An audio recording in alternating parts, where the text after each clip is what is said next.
સ્વામિત્રણ જય સોમનાથ. ઓમ નમઃ શિવાય. પ્રિય મિત્રો, તમારા દિવસ શુભ રહે, મંગલમય શુભકામના. હું બિલીમાંથી જોગીભાઈ વ્યાસ આપ સૌનું આપણી જોગેશનું પુનઃ હાર્દિક સ્વાગત કરું છું. મિત્રો, આજ રોજ જોઈશું આજનું શુભ પંચાંગ. આજે તારીખ છે 14/9/2025 રવિવાર. ભાદ્રવદ આઠમ તિથિ છે. આજે કાલાષ્ટમી છે. આજે અશોકા અષ્ટમી પણ છે. આજે મહાલક્ષ્મી વ્રત સમાપ્ત થઈ જશે. આજે આઠમનું શ્રાદ્ધ આજે કરવાનું રહેશે. આજે ભગવાન શંકરના મંદિરે જઈ પીપળાની ફરતે પાણી ચડવાનું ભૂલશો નહીં. ગાય કૂતરાને કાગડાને ખવડાવવાનું પણ ભૂલશો નહીં. સૂર્યનારાયણ ભગવાનને અર્ઘ્ય આપવાનું પણ ભૂલશો નહીં. આજે જોઈશું આજનું શુભ પંચાંગ. આજે જે બાળકનો જન્મ થાય છે ને તિથિ ગણાય છે આઠમ. આઠમ તિથિ આજે આખો દિવસ રહેશે અને આવતીકાલે સવારે 3:08 મળસ્કે પૂર્ણ થઈ જશે. આજે જે બાળકનો જન્મ થાય છે નક્ષત્ર ગણાય છે રોહિણી. આ રોહિણી નક્ષત્ર આજે સવારે 8:41 પૂર્ણ થઈ જાય છે અને ત્યાર પછી જે બાળકનો જન્મ થાય એનું મૃગશીર્ષ નક્ષત્ર ગણાશે. આજે જે બાળકનો જન્મ થાય છે એનો યોગ ગણાય છે વ્રજ યોગ. આજે સવારે 7:36 પૂર્ણ થઈ જાય અને ત્યાર પછી જે બાળકનો જન્મ થાય એનો સિદ્ધ યોગ ગણાશે. આજે જે બાળકનો જન્મ થાય છે એનું કરણ ગણાય છે બાલવકરણ. આજે સાંજે 4:03 પૂર્ણ થઈ જાય અને ત્યાર પછી જે બાળકનો જન્મ થાય એનું કૌલવકરણ ગણાશે. આજે જે બાળકનો જન્મ થાય એની રાશિ ગણાય છે વૃષભ. વૃષભ રાશિનો અક્ષર આવે છે બહુ. વૃષભ રાશિનો સ્વામી શુક્ર ગણાય છે. આ વૃષભ રાશિ આજે રાત્રે 8:04 પૂર્ણ થઈ જાય છે. ધ્યાન રાખજો, આજે રાશિ બદલાય છે. આજે સાંજે 8:04 પછી જે બાળકનો જન્મ થાય એની મિથુન રાશિ ગણાશે. મિથુન રાશિનો અક્ષર આવે છે કચ્છગ. મિથુન રાશિનો સ્વામી બુધ ગણાય છે. આજે રાત્રે 8:04 શરૂ થઈ મિથુન રાશિ શરૂ થઈ 17 તારીખે મળસ્કે 29 પૂર્ણ થાય છે. એટલે ત્યાં સુધી જે બાળકોનો જન્મ થાય બધાની રાશિ મિથુન ગણાશે. આ રાશિ તિથિ વાર નક્ષત્રો કરણનું બહુ જ મહત્વ છે. મિત્રો, એમાં જેનો જન્મ હોય તેની ચોક્કસ પ્રમાણે પૂજા વિધિ કરી લેવી જોઈએ, જેથી કરીને જીવન સરળ બની જાય. આજે જે કોઈ મારા સબસ્ક્રાઇબ મિત્ર મારા ઘર પરિવારમાંથી કોઈ પણ સદસ્યની વર્ષગાંઠ છે, તારીખ પ્રમાણે મેરેજ એનિવર્સરી હોય તો એ બધાને મારી ઘણી ઘણી શુભકામના. તમારા જીવનમાં ખૂબ પ્રગતિ ઉન્નતિ થાય. ભગવાન શંકર તમારી બધી મનોકામના પૂર્ણ કરે. આજે જે કોઈ મારા સબસ્ક્રાઇબ મિત્ર મારા ઘર પરિવારમાંથી કોઈ પણ સદસ્ય કોઈ જગ્યાએ ઇન્ટરવ્યૂ આપવા જઈ રહ્યા છે, કોઈ નોકરી ધંધા માટે જઈ રહ્યું છે, કોઈ વિદેશમાં જઈ રહ્યું છે, કોઈ નવો ધંધો ચાલુ કરવા જઈ રહ્યું છે, કોઈ રમતગમતમાં ભાગ લેવા જઈ રહ્યું છે, કોઈને ઓપરેશન ડિલિવરી હોય, કોઈને આજે છઠ્ઠીની પૂજા હોય, આવા કોઈ પણ કાર્યનો આરંભ તમે કરવા જઈ રહ્યા હોય તો કાર્યમાં સારી સફળતા મળે એવી હું સોમનાથ દાદાને પ્રાર્થના કરું. પરંતુ મિત્રો, હાલમાં અત્યારે શ્રાદ્ધ પક્ષ ચાલે છે એટલે કોઈ પણ કાર્યનો આરંભ કરી શકો, ન કોઈ કાર્યનો કઈ વસ્તુની ખરીદી કરી શકો, ન વેચાણ કરી શકો. એટલે શ્રાદ્ધ પક્ષ છે એટલે માટે આવું કોઈ થઈ શકે એમ નથી. છતાં પણ અનિવાર્ય સંજોગોમાં તમારે કરવું પડે એમ હોય તો આપણી જોગેશ ચેનલ પર જઈ પ્લેલિસ્ટમાં જઈ વારનું શુકન જોઈ લો. આજનું શુકન કરીને જાઓ તો કાર્યમાં સારી સફળતા મળી શકે. તે સિવાય આજે જે શુભ સમય હોય તે પણ જોઈને જજો. તો આજે આમ તો ઘરેથી નીકળો છો તો પિતાને વંદન કરીને નીકળવું જોઈએ. આજે રવિવાર છે, પિતૃને પાણી ચડાવવા માટે સૂર્યનારાયણ ભગવાનને પાણી ચડાવવું જોઈએ, બહુ જ મહત્વ છે. આજે ગાય કૂતરાને કાગડાને ખવડાવવાનું પણ બહુ જ મહત્વ હોય છે. આજના દિવસે ગાયને જવ ગોળ અને પાણી મિક્સ કરીને ખવડાવવું, એનાથી પણ પિતૃદેવ પ્રસન્ન થતા હોય છે. આજના દિવસે શ્રાદ્ધ હોય તો ઘરમાં બધા પરિવારના બધાને ભેગા કરી અને મિત્રોને પણ ભેગા કરીને આજે શ્રાદ્ધ પક્ષની અંદર બધું સુંદર સારું ભોજન બનાવીને બધાને ભોજન કરાવવું જોઈએ. આજના દિવસે રવિવારના દિવસે આ કરવાથી લક્ષ્મીદેવી ખૂબ પ્રસન્ન થાય છે. આજના દિવસે કોઈ પણ કાર્ય તમે કરવા માંગો છો તો તેનો સમય જોઈ લે. સવારે 7:30 બપોરે 12 વાગ્યા સુધીનો સમય શુભ રહેશે. બપોરે 1:30 બપોરે 3 વાગ્યા સુધીનો સમય શુભ રહેશે. એ જ રીતે સાંજે 6 રાત્રે 10:30 વાગ્યા સુધીનો સમય શુભ રહેશે. એ જ રીતે આવતીકાલે મળસ્કે 1:30 3 વાગ્યા સુધીનો સમય શુભ રહેશે. આવતીકાલે સવારે 4:30 સવારે 6 વાગ્યા સુધીનો સમય શુભ રહેશે. આ સમયગાળા દરમિયાન તમે કોઈ કાર્ય કરો છો તો કાર્યમાં તમને દિવ્ય સફળતા પ્રાપ્ત થઈ શકે છે.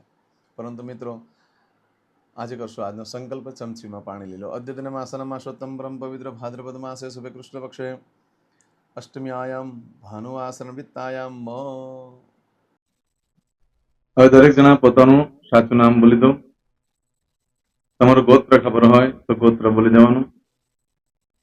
પછી બોલવાનું છે અહમ મમ આત્મન શ્રુતિ સ્મૃતિ પુરાણોક્ત પુણ્ય ફલ પ્રાપ્તિ અર્થમ અપ્રાપ્ત લક્ષ્મી પ્રાપ્તિ અર્થમ પ્રાપ્ત લક્ષ્મી ચિરકાલ સૌ રક્ષણાત્મક લોકેવા સભાયામ રાજદ્વારે વ્યાપારે વિદ્યા અભ્યાસે દેશે વિદેશે સર્વત્ર યશ કીર્તિ विजय लाभादि प्राप्ति अर्थम मम अखिल कुटुंबस्य आयु आरोग्य ऐश्वर्यादि प्राप्ति अर्थम मम जन्म समय तथा च विप्र वृंदानां जन्म समय जन्म कुंडली मध्ये स्थित ग्रहः गोचर ग्रहः महादशा अंतर्दशा प्रत्यंतर्दशा तथा च योग युति दृष्टि मध्ये शुभफल प्राप्ति अर्थम भय रोग शत्रु बाधा दोष मारण तारण मंत्र तंत्र अरिष्ट दोष पीड़ा निवृत्ति अर्थम भूत प्रेत पिशाचादि द्वारा रचित अरिष्ट दोष निवृत्ति अर्थम मम सकल मनवांछित फल और તમારા મનમાં જે કઈ ઈચ્છા હોય તે બોલી જવાનું.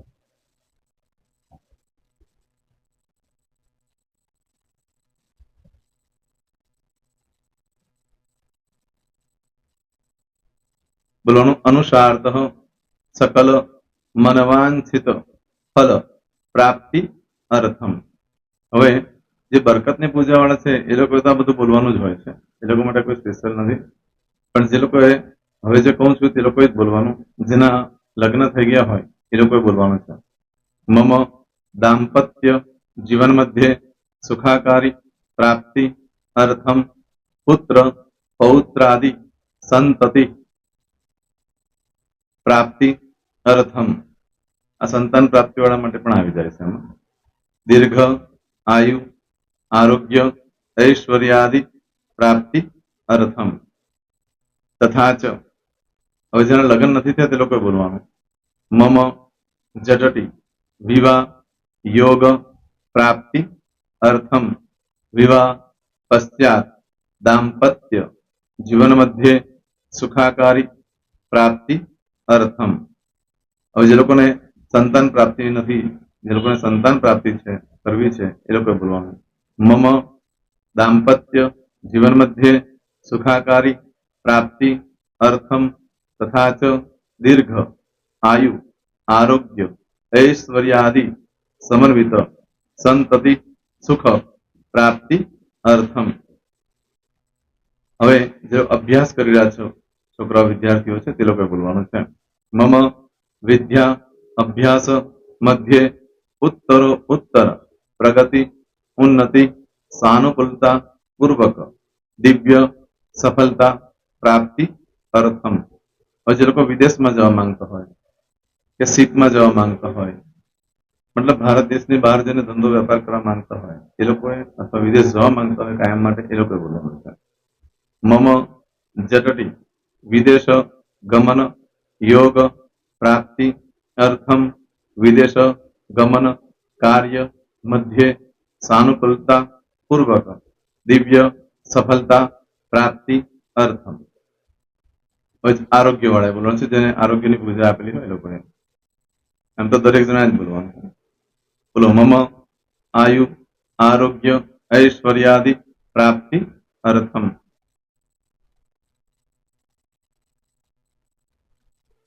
હવે દરેક જણા બોલવાનું. सकल मनवांछित फल प्राप्ति अर्थम अद्य दिने प्रधान देवतानां नित्य दिन अनुसारतः पूजन अर्चन कर्मणि अहम करिष्ये. પાણીવાળી થાળીમાં પાણી મૂકી દેવાનું છે. હવે તમારી બધી પૂજા જે મેં આપેલી છે એ પૂજા થઈ જાય, અથવા તો તમે રોજ પૂજા કરતા છો મારી પાસેથી નથી લઈ ગયા, એ પૂજા થઈ જાય પછી ફરી પાછી ચમચીમાં પાણી લેવાનું. અહીંયા વિડીયોને સ્ટોપ કરી દેવાનું.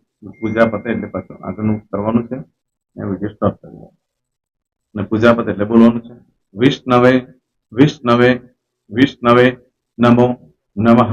વિષ્ણુ સ્મરણા સર્વમ પરિપૂર્ણ અસ્તુ.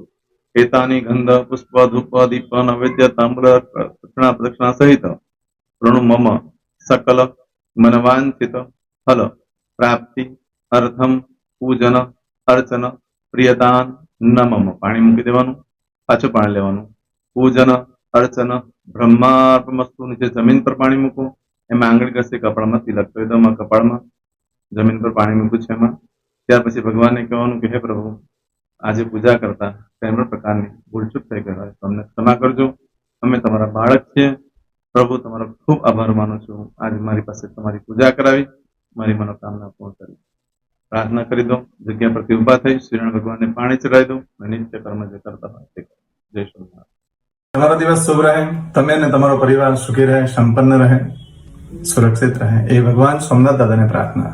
તો મિત્રો, તમે મારા વિડીયોને લાઈક ના આપી હોય તો સૌથી પહેલા લાઈક આપી દો, અને ત્યાર પછી જો તમે મારી આ ચેનલ સબસ્ક્રાઇબ ન કરી હોય તો સૌથી પહેલા સબસ્ક્રાઇબ કરી લો, અને બેલ આઇકોન ઓલ પર ક્લિક કરવાનું ભૂલશો નહીં, જેથી કરીને સૌથી પહેલા નવી વિડીયો જે કંઈ મૂકું એ તમને મળે. મિત્રો, કંઈ પણ મૂંઝવણ હોય તો મને આ નંબર પર તમે ફોન કરીને પૂછી શકો છો. મારો મોબાઈલ નંબર છે 9825546459. મિત્રો, કોમેન્ટ્સમાં જય સોમનાથ લખવાનું ભૂલશો નહીં. ફરી પાછા નવા વિડીયો સાથે મળીએ. ત્યાં સુધી સૌને જય સોમનાથ.